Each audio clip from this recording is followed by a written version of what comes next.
Vaishnavi MC न्यूजच्या जालना बातमीपत्रात आपल्या सगळ्यांचे स्वागत। या बातमीपत्राचे प्रायोजक आहेत संजीवनी मल्टी स्पेशालिटी हॉस्पिटल, आपल्या आरोग्याची संजीवनी, the skill to heal, the speed to care. पाहूयात सविस्तर बातम्या। जिल्हाधिकारी आशिमा मित्तल यांनी शहर विकासासंदर्भात जालना महानगरपालिकेत येऊन सर्व कामकाजासंदर्भात आढावा बैठक घेतली आहे। यावेळी महानगरपालिका आयुक्त संतोष खांडेकर यांच्यासह अधिकारी आणि कर्मचारी वर्गाची देखील उपस्थिती होती। नुकत्याच जिल्हाधिकारी पदाचा कार्यभार स्वीकारलेल्या जिल्हाधिकारी आमिषा मित्तल यांनी आज जालना शहर महानगरपालिकेच्या अधिकाऱ्यांसोबत पहिली आढावा बैठक घेतली आहे। शहराच्या विकासासंदर्भातील विविध महत्त्वाच्या मुद्द्यांवर या बैठकीत चर्चा करण्यात आली। बैठकीत शहरातील स्वच्छता, पावसाळ्यातील पाण्याचा निचरा व्यवस्था, अतिक्रमण, प्रलंबित घरपट्टी आणि नळपट्टीची वसुली तसेच मोतीबाग परिसरात स्वच्छता आणि सौंदर्यीकरण या विषयांवर विशेष भर देण्यात आला। शहरातील रस्त्यांच्या कडेला आणि दुभाजकांमध्ये वाढलेल्या झाडांमुळे शहर विद्रूप दिसत असल्याने तातडीने त्याची साफसफाई करण्याचे निर्देश जिल्हाधिकाऱ्यांनी दिले।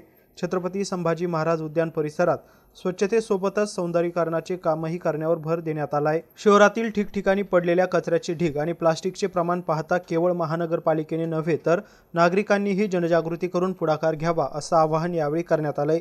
लवकरच केंद्र शासनाच्या स्वच्छता ॲपचा शुभारंभ होणार असून नागरिकांनी कचऱ्याचे फोटो अपलोड केल्यास पालिका तात्काळ कारवाई करेल। नागरिकांकडे प्रलंबित असलेली घरपट्टी आणि नळपट्टी वसूल करण्यावर भर देण्यात आलाय। वसुली न झाल्यास प्रकरणे लोक अदालतमध्ये पाठवण्याचे निर्देश देखील यावेळी देण्यात आले। शहरातील वाहतूक सुरळीत ठेवण्यासाठी रस्त्याच्या कडेला झालेली अतिक्रमणे तातडीने काढण्याबाबत चर्चा करण्यात आली। शहराला लागून असलेल्या औद्योगिक वसाहतीतून होणारे प्रदूषण मोठ्या प्रमाणात शहरात येत असल्याने लहान मुलं आणि नागरिकांना त्रास होत असल्याचं निदर्शनास आलंय। त्यावर उपाययोजना करण्याबाबतही चर्चा झाली आहे। सर्वप्रथम आज रोजी जिल्हाधिकारी आमिषा मित्तल यांनी महानगरपालिकेमध्ये आढावा बैठकीच्या अनुषंगाने आल्या असल्या कारणाने त्यांचा महानगरपालिका प्रशासनाच्या वतीने शाल आणि रोपटे देऊन यथोचित सन्मान करण्यात आलाय। आयोजित या आढावा बैठकीला जिल्हाधिकारी आमिषा मित्तल, महानगरपालिकेचे आयुक्त संतोष खांडेकर, सेवानिवृत्त अधिकारी DB बोराळकर, उपायुक्त नंदा गायकवाड, सहाय्यक आयुक्त केशव कानपुडे, सहाय्यक आयुक्त सुप्रिया चव्हाण, सहाय्यक आयुक्त आस्थापना अनुराधा नागोरी, अभियंता सय्यद सौद, पाणीपुरवठा अभियंता राजेश बगळे, कर विभाग प्रमुख राजेश कुर्लिये, कार्यालयीन अधीक्षक विजय फुलंब्रीकर, मुख्य लेखा अधिकारी प्रवीण निंबाळकर, विद्युत अभियंता कोमल गावंडे, पंडित पवार यांच्यासह विविध विभाग प्रमुखांची प्रामुख्याने उपस्थिती होती। पण that is not enough. Jalna शहर आणि डिस्ट्रिक्ट खूप मोठं असल्यामुळे जास्त ठिकाणी आपल्याला सेन्सर्सची गरज आहे। ते जे सेन्सरमध्ये आमच्या निर्देशात असं पण आलं आहे की काही ठिकाणी ते रिपोर्टिंगच होत नाही, गॅप्स दिसत आहे, झिरो रिपोर्टिंग आहे। म्हणून असं पण असू शकते सेन्सर्स खराब झालेले आहे किंवा त्यांचे डेटा कॅच होत नाही। काही ठिकाणी औरंगाबादचे डेटा जे आहे ते आपल्याकडे म्हणजे दिसतात, औरंगाबादच्या डेटा पोल्युशनच्या, जालना म्हणून कारण जवळ आहे ना लोकेशन, तर असं पण ते चुकीचे आहे। कारण आपल्या एक स्पेसिफिक केस आहे स्टील इंडस्ट्रीज असल्यामुळे स्क्रॅप तिथे वापरला जातो। त्याच्यामध्ये इथे काय आहे की स्टील इंडस्ट्री असल्यामुळे ते स्क्रॅपचा वापर करतात। स्क्रॅपचा वापर करताना त्याच्यामध्ये प्लास्टिक, इतर गोष्टी, इतर बाबी जे काही राहतात त्याची विलगीकरण करणे हे शक्य होत नाही। म्हणून ते स्क्रॅप जेव्हा प्रोसेस करतात त्याच्यासोबत इतर बाबीसुद्धा प्रोसेस होऊन जातात आणि म्हणून जे पोल्युशन जे काही निघतात that is a mix of many poisonous gases, हे पण एक विषय आहे। तर इंडस्ट्रीज जे आहे ना ते खूप पॉझिटिव्ह आहे। त्यांचं असं म्हणणं आहे की जर आम्हाला मार्गदर्शन मिळालं एक्झॅक्टली काय करायचे आहे, they ready to invest. Regular meeting होती आमची, पहिल्यांदा रजू झाल्यानंतर जिल्हाधिकारी म्हणून रजू झाल्यानंतर पहिल्यांदा कॉर्पोरेशनचा आज मी रिव्ह्यू घेतला। त्याच्यामध्ये जे काही बेसिक आपले महत्त्वाचे विषय असते म्हणजे प्रॉपर्टी टॅक्स कलेक्शन असो किंवा सॉलिड वेस्ट मॅनेजमेंट असो किंवा आपल्याकडे जे काही पोल्युशनची जे काही बाबी आहे, ट्रान्सपोर्टेशनची जे बाबी आहे, स्ट्रीट लाईटचे विषय आहे, स्वच्छताबद्दल जे विषय आहे, असे सगळे विषयावरती आम्ही चर्चा केलेली आहे। काय इन्स्ट्रक्शन दिलेत मॅडम? भरपूर इन्स्ट्रक्शन्स देण्यात आले। एक क्लिनिंग ऑफ रोडसाठी सांगितलेलं आहे की जे डिवायडर आहे शहरी भागात जे काही डिवायडर्स आहेत त्याच्यामध्ये जे पेड़ पौधे आहेत खूप वाढलेले आहेत, त्याच्यामुळे शहर स्वच्छ दिसत नाही, ते स्वच्छ करणे, ड्रेनेज प्लॅन तयार करणे। आपल्याकडे जेव्हा पाऊस पडतात तेव्हा पावसाच्या पाण्याचे साठा होतात, ते ड्रेनेज प्लॅन तयार होणार आहे। आता अतिक्रमण नियमाकुल करण्यासाठी एक ड्राईव्ह आपण इथे हाती घेतलेली आहे। त्याची वस्तुस्थिती काय आहे ते विचारण्यात आली। त्याच्या आज शेवटचा दिवस आहे टेंडरचा। त्याच्या व्यतिरिक्त जे आपलं संभाजी उद्यान आहे मोती बागचे जवळ त्याच्याकडे तेथे स्वच्छता करण्याबद्दल आढावा घेण्यात आले. त्याची जे काही दिवार एक फोर्ट सारखी जे काही दिवार आहे त्याच्यामध्ये काही नाविन्यपूर्ण करून ते आपण म्हणजे फेसलिफ्ट जालन्याचं कसं करू शकतो त्याच्यावरती आढावा घेतला. मग प्रॉपर्टी टॅक्स मध्ये जे काही लोकांची थकबाकी आहे ते लोक अदालतकडे पाठवणे, जे काही आपले थकीत असे गोष्टी आहे जे नगरपालिकाला महसूल भेटला पाहिजे त्यांना भेटत नाही, ते लोक अदालतकडे पाठवून ते थोडासा लवकर कशा करू शकतो त्याच्यावरती आढावा घेण्यात आलेला आहे. एकंदरीत स्वच्छतेच्या अनुषंगाने भर दिलेला दिसतो. कसं आता पुढचं नियोजन कसं सांगितलं, कारण मध्यंतरी एक ड्राईव्ह झाला होता सामाजिक संस्थांनी आणि महापालिकेने एकत्र येऊन राबवली होती. ऑगस्टपर्यंत ती मोहीम झाली, शहर पूर्ण स्वच्छ झालं होतं. ती व्यवस्था थोडीफार व्हायला लागली. त्या संदर्भात आणखी काय नाही. मला असं वाटतं की हे जी स्वच्छता विषय आहे ना, हे प्रत्येक नागरिकांच्या प्रत्येक व्यक्तीसाठी खूप महत्वाचा विषय असते.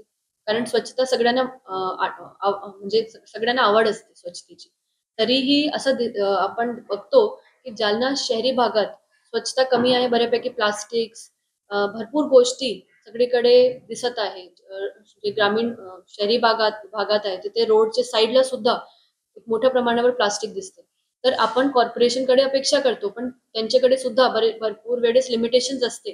तर मी आपले जे जालना जिल्ह्याचे नागरिक आहे त्यांना आवाहन करू इच्छिते की आपण सगळे मिळून जर या गोष्टीसाठी उभे राहिलो आणि सगळ्यांनी हे केला म्हणजे एक निश्चय केला की नाही आम्हाला कोणाला शहर जे शहर आहे ते अस्वच्छ करायचे नाही, काही गोष्टी टाकायची नाही, आपलं जे कर्तव्य आहे ते आम्ही पाळणार असा जर एक निश्चय केला तर आपण नक्की जालना शहरी भागाला स्वच्छ करू शकतो. याच्यासाठी मी एक माहिती देऊ इच्छिते की आपलं एक ऍप्लिकेशन आहे जे गव्हर्नमेंटचे ऍप्लिकेशन आहे, त्याचा वापर आम्ही इथे सुरू करण्यासाठी प्रयत्न करणार आहोत. त्याच्यामध्ये एक अशी सोयी आहे की समजा नागरिक आहे त्यांना वाटते की ह्या ठिकाणी खूप म्हणजे कचरा वगैरे जमलेला आहे तर ते त्याची फोटो काढून ऍपवरती पाठवू शकतात, अपलोड करू शकतात. त्याच्यानंतर ते कॉर्पोरेशनकडे भेटेल आणि तिथे जाऊन त्यांचे पथक जाऊन ते सगळं क्लीन करणार. तर अशा एक ड्राईव्ह इथे आपण घेणार आहोत. ऍपच्या लिंक माहिती वगैरे सगळं आम्ही आपल्याला देतो. आपण पण नागरिकांपर्यंत पोहोचवण्यास आमची मदत करा अशी मी आपल्याला विनंती करेन. प्लास्टिक कचऱ्याच्या अनुषंगाने आपण म्हणताय परंतु जे डीलर्स आहेत मोठे डीलर्स आहेत त्याची माहिती काढून कारवाई होताना त्या प्रमाणात दिसत नाही. कारण प्लास्टिक बंदीचा निर्णय तर खूप आधी झालाय. त्या संदर्भात काय, कारण मी बघते लोक तर ते दुकानदार दिल्यानंतर घेणारच आहे, परंतु भाजीपाल्यांवर कारवाई करण्यापेक्षा मोठे डीलर मिळत नाही. मी पाहते हे विषय. नगरपालिका असताना स्वच्छता ॲप आहे, केंद्र शासनाचंच आहे. नागरिकांनी तक्रार केली त्यानंतर त्यांना आमचा माणूस पुन्हा ती जागा स्वच्छ केल्यानंतर त्याच्यावरती तो फोटो टाकतो. तो जिओ टॅग आणि टाइम वर येणारा फोटो, त्यामुळे ऍड्रेस झाली की नाही झाली नागरिकांना नाही कळत. या आढाव्यामध्ये डॉग बाईटचा शहरातला खूप मोठा विषय आहे. त्या संदर्भात काही चर्चा झाली आहे का आणि काय इन्फॉर्मेशन, कारण डॉग बाईटच्या अनुषंगाने आपण टेंडर पण काढलेलं आहे, ते काही म्हणजे होताना दिसत नाही. डॉग बाईटचे विषयावरती थोडक्यात आमच्या बोलणं झालं पण सविस्तार याच्या मी परत एक रिव्ह्यू करणार आज, कारण वेळ खूप कमी होता. नगरपालिकेचे विषय खूप जास्त आहे पण मला माहिती आहे की विषय फारच महत्वाचा विषय आहे.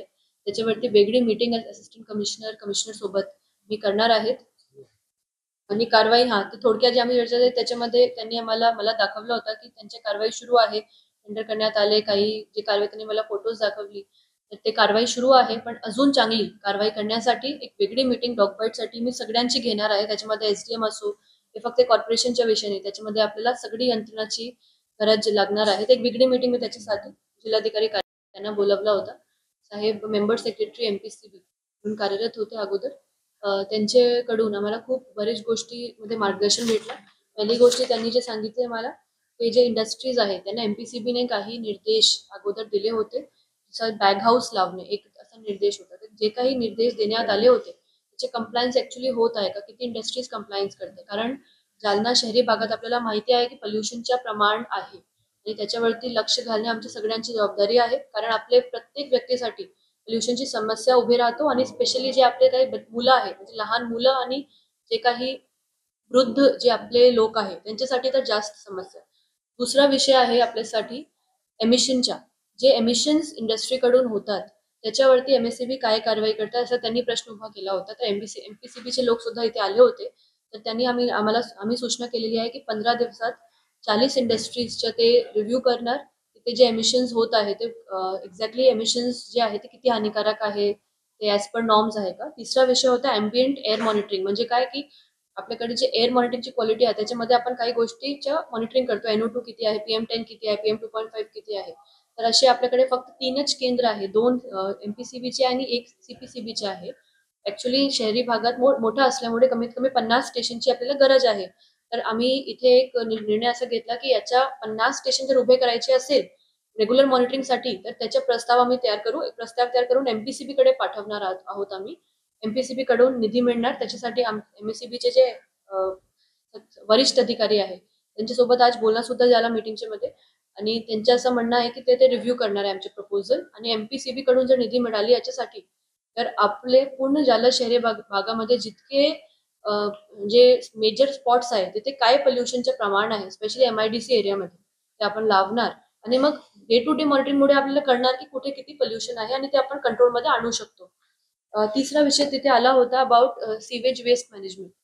आपल्याला माहिती आहे सीवेज वेस्ट मॅनेजमेंटचा प्लांट आपल्याकडे उपलब्ध आहे, पण त्याचा वापर होत नाही कारण आपल्याकडे ऑपरेशन कॉस्ट नाही आहे. ऑपरेशन एक्सपेन्स करण्यासाठी रक्कम कमी आहे. तर म्हणून आम्ही निश्चय केला की प्रॉपर्टी टॅक्स मध्ये जे काही नॉन कम्प्लायन्स आहे, आता 102 कोटी थकबाकी असं कळलं आम्हाला. तर 102 कोटी थकबाकी जे आहे ते भरून घेणे हे खूप महत्वाचं काम आहे. कारण एकदा हे झालं तर आपण पुढचे कारवाई म्हणजे सॉलिड वेस्ट मॅनेजमेंटचा जे आपला प्लांट आहे, जे आपण उभा केलेला आहे 2 वर्षापूर्वी, त्याचे पूर्णपणे वापर करू शकणार. ठीक आहे. पुढचा पॉईंट होता त्यांच्या वॉटर पोल्युशनचा.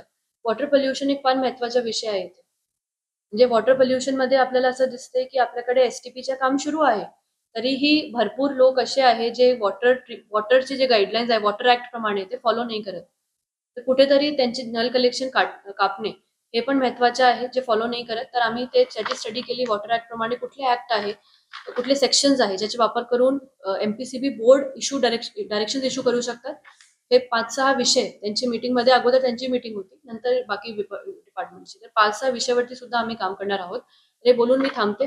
जालना शहरातील भगवान महावीर चौक इथे काही समाजकंटकांनी हिरवा झेंडा लावल्यामुळे शहराचे वातावरण बिघडवण्याचा जो काही प्रयत्न त्यांनी केला होता, या घटनेचा निषेध व्यक्त करत आयुक्त यांना निवेदन सादर करण्यात आलं आहे. सकल जैन समाजातर्फे भगवान महावीर चौक येथे काही समाजकंटकांनी त्या ठिकाणी रात्रीची वेळ साधून हिरवा झेंडा लावण्यात आला होता. या घटनेच्या निषेधार्थ सदर बाजार पोलीस ठाणे आणि महानगरपालिकेचे आयुक्त संतोष खांडेकर यांची भेट घेऊन निवेदन सादर करण्यात आले. ज्या कोणी समाजकंटकांनी हे कृत्य केले आहे, समाजाची भावना दूषित केली आहे, त्यावर कठोरात कठोर कार्यवाही करण्यात यावी. महानगरपालिका आयुक्त त्याचबरोबर पोलीस प्रशासनाला सकल हिंदू समाज आणि गुरु गणेश युवा मंच यांच्या पदाधिकाऱ्यांमार्फत देण्यात आले आहे. यावेळी गुरु गणेश युवा मंच चे रवींद्र संचेती, आकाश बोथरा, चेतन बोथरा, युवा नेते अक्षय गोरंट्याल यांच्यासह बजरंग दलाचे काही पदाधिकारी, कार्यकर्ते तसेच सर्व सकल हिंदू समाजातील बांधवांची तसेच जैन समाज बांधवांची प्रामुख्याने उपस्थिती होती. जय श्रीराम. सकल जैन समाज आणि सकल हिंदू समाजाचे तर्फे आज आम्ही महावीर चौक येथे काही समाजकंटक किंवा काही विपरीत बुद्धीच्या लोकांनी तिकडे एक झेंडा लावला आणि आमचे महावीर जैन समाजाचे जे झेंडा होता त्याच्या समोरच पूर्ण ते भरून टाकला. तर आम्ही सदर बाजार पोलीस स्टेशनमध्ये त्याच्या विरोधात आधी तक्रार दिली आहे, एक निवेदन आम्ही दिला. त्यानंतर ते झेंडा काढण्यात आला. मग तिकडे आम्ही परिसरची स्वच्छता केली आणि परत आमचे महावीर जैन समाजाचा आम्ही झेंडा लावला. त्यानंतर आम्ही महापालिकेत आलो, कारण ते जे कुठलीही परवानगी नसताना आणखी काही शहरात ठिकाणी पोलवर जे महापालिकेची मालकीची जमीन आहे तिकडे पण अनधिकृत काही झेंडे लावलेले. त्यासोबतच महावीर जैन समाजाचा जे चौक आहे, महावीर चौक, भगवान महावीर चौक, तिकडे जे झेंडा लावला त्याच्या निषेधात आम्ही महापालिकेला सुद्धा तक्रार दिली की तुम्ही त्याच्यावर कडक ते कडक कारवाई करा, कारण हे कुठल्याही परवानगी नसताना कुठल्याही जाती ते निर्मितीसाठी एक समाजाचे दुःख त्यांना पोहोचवण्यासाठी एक कार्य केलं होतं काही कंटकांनी, त्यांच्यावर तुम्ही कारवाई करा ही आमची एक विनंती होती. त्यासोबतच तिकडे जे CCTV आहे ते CCTVची रेकॉर्डिंग आता पोलीस आम्हाला देणार आहे. त्याच्यात लवकरात लवकर आरोपीला अटक करू असं पोलीस तर्फे आम्हाला आश्वासन भेटलंय. आणि महापालिकेत सुद्धा आदरणीय खांडेकर साहेब यांनी आम्हाला सांगितलं की आम्ही जे ऍक्शन आहे ताबडतोब घेण्यात देणार आहे. त्यासोबतच आता मी तुम्हाला हे बोलू इच्छितो, बघा सकल जैन समाज, सकल हिंदू समाज एक शांतिप्रिय समाज आहे. कधी कोणाशी भांडण कधी तेढ असं कुठले कार्य आम्ही करत नाही. आणि असं बघितलं तर भगवान महावीर जैन यांची शांतताची त्यांनी जे प्रचार केला होता त्या काळात आतापर्यंत तुम्ही बघा त्यांची एवढी पिढी शांततेच्या मार्गाने चालू आहे. परंतु आज त्यांना सगळ्यांना पहिल्यांदा काही लोकांना आज पोलीस स्टेशन बघावं लागलं. कसं आहे म्हणजे हे आपल्यासाठी एक दुर्दैवाची गोष्ट आहे की एक शांतिप्रिय समाज आपले सगळं घरदार दुकान सोडून येऊन पोलीस स्टेशन मध्ये दिवसापासून बसलेला आहे. हे गोष्टीसाठी जे कंटक आहे त्यांना त्यांची भाषा सांगावं लागतो. बघा आम्ही दोनदा आता प्रेमची भाषा आम्ही वापरली. बघा 1 तारखेला एक घटना घडली, आज 8 तारखेला दुसरी घटना घडली, म्हणजे एक हफ्त्यातच 2-2 घटना आहे. आणि आम्ही कधीपर्यंत शांत बसायचे आम्हालाही प्रश्न पडतो. तर माझी प्रशासनातर्फे एकच विनंती आहे की तुम्ही बघा लातो के भूत बातों से नहीं मानते, अशी काहीतरी प्रवृत्ती प्रशासनाला घ्यावी लागणार. हे बोलून मी आपल्या शब्दांना विराम देतो. जय श्रीराम, जय महावीर भगवान, जय हिंद, जय महाराष्ट्र. आम्ही सकल जैन समाजातर्फे आमचा जो चौक आहे भगवान महावीर चौक, त्या ठिकाणी कोणी समाजकंटक व्यक्तींनी हिरवा झेंडा लावण्यात आलेला होता त्यांच्याकडून. तर त्या निषेधार्थ आम्ही सदर बाजार पोलीस चौकी आणि उपायुक्त साहेब महानगरपालिका यांना निवेदन दिलेलं आहे की ज्या कोणी समाजकंटकांनी हा कृत्य केलेला आहे, समाजाची भावना दूषित केलेली आहे, त्यांच्यावर कठोरात कठोर कारवाई यांनी करावी. आणि या पुढे अशा घटना घडू नयेत की ज्यामुळे जैन समाजाची आणि सकल हिंदू समाजाची भावना दुखावल्या जातील. अशा घटना घडू नयेत. तर याच्यावर कठोरात कठोर कारवाई पोलीस प्रशासनाने आणि महापालिकेने करावी ही आमची विनंती आहे. चेतन बोथरा, गुरु गणेश मंचतर्फे. मनोज जरांगे यांच्या मुंबई आंदोलनानंतर सरकारने दिलेल्या GR वरून राज्यातील मराठा समन्वयकांनी मनोज जरांगे यांना धारेवर धरले. मराठा आरक्षणाचे अभ्यासक आणि समन्वयक डॉक्टर संजय लाखे पाटील यांनी देखील मनोज जरांगे यांच्या विरोधात आता सडकडून टीका केली आहे. मनोज जरांगे हे आंदोलनाच्या माध्यमातून स्वतःची बुवाबाजी चालवत असून मुंबई आंदोलनादरम्यान मनोज जरांगे यांना शासनानं दिलेलं ड्राफ्ट अगोदरच माहीत होतं. केवळ सरकारचा जयजयकार करण्यासाठी त्यांनी गुलाल उधळला असल्याचा आरोप लाखे पाटील यांनी केलाय. मराठा समाजातील घटनात्मक आवाज आणि अभ्यास असलेल्या लोकांना सूत्रबद्ध पद्धतीने मनोज जरांगे टार्गेट करत असून मराठा समाजाला इतर समाजापासून वेगळं पाडण्याचा आणि देशातील RSSचा अजेंडा ते राबवत असल्याचा आरोप देखील त्यांनी केलाय. पाहूया या संदर्भातला विशेष रिपोर्ट. 2 सप्टेंबर 2025 रोजी राज्याच्या मराठा विषयक आरक्षण समितीचे अध्यक्ष आणि राज्याचे सिंचन मंत्री राधाकृष्ण विखे पाटील यांनी मराठा समाजाच्या आरक्षणाचा म्हणून जो पुरवणी शासन आदेश मराठा समाजाला दिला, त्याद्वारे त्यांनी राज्यातील तमाम मराठा समाजाची या ठिकाणी शुद्ध फसवणूक केलेली आहे. कारण तो शासन आदेश आहे, पुराव्याचा शासन आदेश आहे, तो कसल्याही प्रकारचा कायदा नाही. आणि त्या शासन आदेशाचं जर आपण नीट अवलोकन केलं आणि त्यातील वाचा 1, 3 आणि 10 हे जर बघितलं आपण, तर कास्ट व्हॅलिडिटी आणि व्हेरिफिकेशन शिवाय कुणालाही या ठिकाणी प्रमाणपत्र मिळणार नाही, त्याची व्हॅलिडिटी होणार नाही. आणि व्हॅलिडिटी होण्यासाठी जो फॉर्म 1 भरावा लागतो त्यामध्ये अदर बॅकवर्ड क्लासेसमध्ये ज्या जाती आहेत त्याला क्रमांक दिलेले आहेत. आणि हे सर्वांना माहीत आहे की मराठा समाज हा अदर बॅकवर्ड क्लासेसमध्ये नाही आहे. त्यामुळे त्यामध्ये साधा फॉर्म जरी भरायचा आहे, ऑनलाईन फॉर्म कास्ट व्हॅलिडिटी आणि व्हेरिफिकेशनसाठी, तर त्यामध्ये क्रमांक टाकावा लागतो. तर तो क्रमांक मराठा समाजाला नसल्यामुळं कुणीही मराठा समाजाचा व्यक्ती तरुण या ठिकाणी कास्ट व्हॅलिडिटी आणि व्हेरिफिकेशनसाठी साधा अर्जसुद्धा करू शकत नाही. कारण की मराठा समाज ही मागास जात नाही आणि त्याला क्रमांक नाही. आणि त्यामुळं OBC ह्या घटकातून त्याचं कास्ट व्हॅलिडिटी आणि व्हेरिफिकेशन होऊ शकत नाही. म्हणून राधाकृष्ण विखे पाटील यांनी मराठा समाजाची शुद्ध फसवणूक केलेली आहे. म्हणून माझी या ठिकाणी आपल्या माध्यमातून मागणी आहे की राधाकृष्ण विखे पाटील यांनी मराठा समाजाची फसवणूक केली म्हणून राज्यातील जनतेची माफी मागितली पाहिजे. आणि देवेंद्र फडणवीस यांनी जे काही त्यावर क्लेरिफिकेशन दिलं ते अतिशय योग्य क्लेरिफिकेशन आहे. रक्ताच्या नात्यामध्ये जर तुम्ही कुणबी असाल आणि कुणबी असलेच तुम्हाला पुरावे असतील तरच तुम्हाला सर्टिफिकेट मिळेल. आणि याला विसंगत मराठा समाजाची फसवणूक राधाकृष्ण विखे यांनी केलेली आहे. म्हणून देवेंद्र फडणवीस यांनी मराठा समाजाचा रोष अंगावर येऊ द्यायचा नसेल तर राधाकृष्ण विखे पाटील यांना मंत्रिमंडळातून हकालपट्टी केली पाहिजे. आणि होय, यामध्ये जरांगे पाटलाची काही फसवणूक झाली का तो जी आर देऊन तर नाही.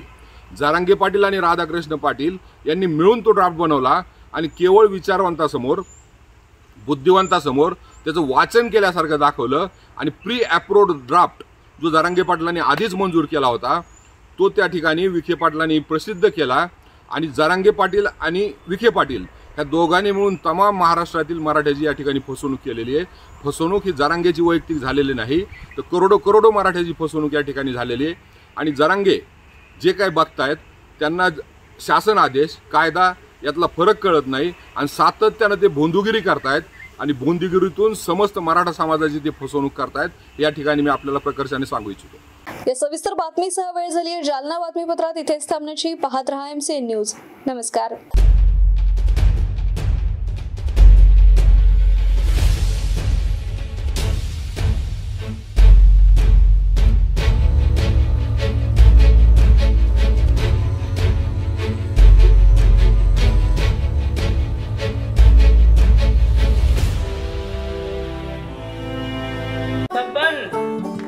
आपको कलेक्टर साहिबा के हाथों से इनामी घर मिल रहा है।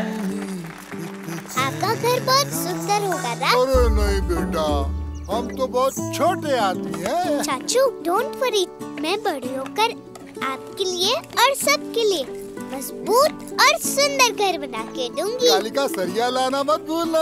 कालिका TMT सरिया कंक्रीट से करे मजबूत जोड़ और भूकंप, संग, आग से लड़कर घर को दे दीर्घायु। कालिका सरिया मैं भूली नहीं। बेटिया आप कलेक्टर। कालिका TMT, फैसला जो मजबूत हो। संजीवनी मल्टी स्पेशालिटी हॉस्पिटल, ऋषि पार्क, अंबर चौफुली, जालना।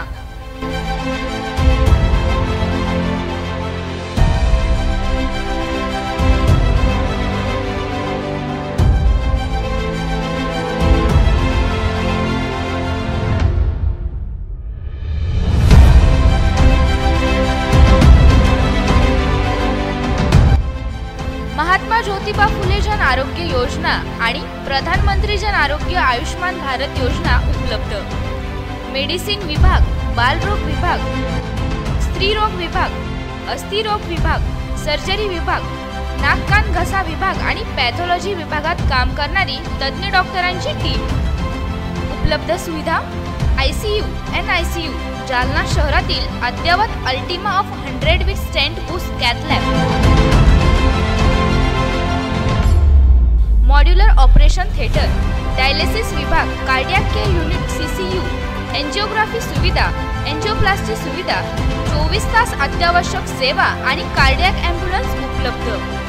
महाराष्ट्र पोलीस कुटुंब आरोग्य योजनेसह सर्व आरोग्य विमा कंपन्यांचे कॅशलेस उपचार।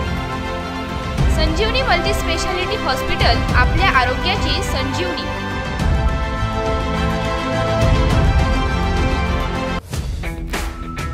Kothari international dream school, CBSE pattern, शैक्षणिक वर्ष 2025-26 साठी प्रवेश देणे सुरू। शैक्षणिक वर्षासाठी LKG ते 9वी पर्यंत ऍडमिशन सुरू। आमचे वैशिष्ट्य, जालना शहरातील पहिली हायटेक वायफाय कॅम्पस असलेली इंग्लिश शाळा, डिजिटल क्लासरूम आणि iPad सुविधा उपलब्ध, वातानुकूलित क्लासरूम, बस सुविधा देखील उपलब्ध, क्षेत्र भेट आणि गेस्ट लेक्चर, विद्यार्थ्यांचा सर्वांगीण विकास।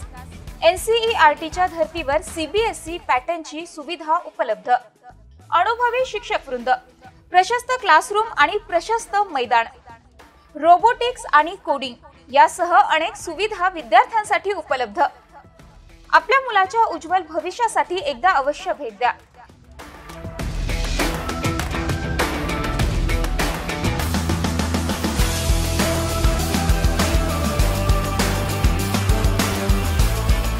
Kothari international dream school, JES महाविद्यालयाजवळ, देऊळगाव राजा रोड, जालना।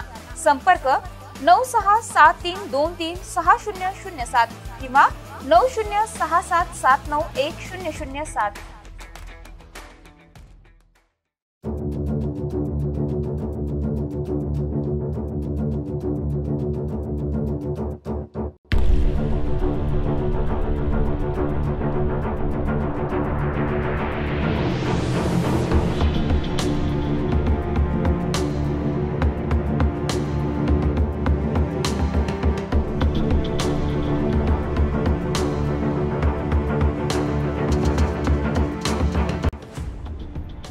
जालना शहर महानगरपालिका जालना यांच्यातर्फे जाहीर आवाहन. पावसाळ्याचे दिवस आले तरी आपल्याकडे होणारा पाणी पुरवठा स्वच्छ शुद्धीकरण करूनच करण्यात येतो.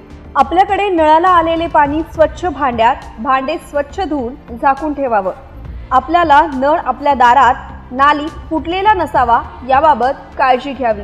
शहरात सध्या अधिकृत नळ कनेक्शन शोध मोहीम सुरू आहे.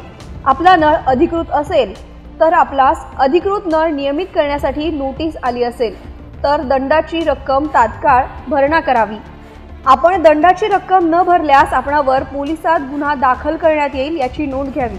महानगरपालिकेची कोणत्याही नागरिकावर गुन्हा दाखल करण्याची इच्छा नाही, मात्र आपण दंडाची रक्कम भरली नाही तर नाईलाजाने आपणावर गुन्हा दाखल करण्यात येईल याची आपण नोंद घ्यावी.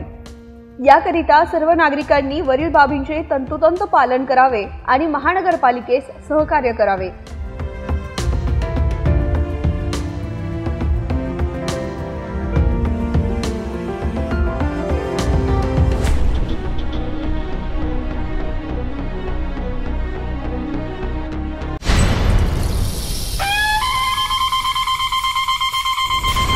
पॅन्थर रिपब्लिकन पार्टी जालना जिल्हाध्यक्ष माननीय संदीप उत्तमराव खरातांना यांना उद्दंड आयुष्याच्या अनंत शुभेच्छा. शुभेच्छुक संदीप भाऊ खरात मित्रमंडळ जालना.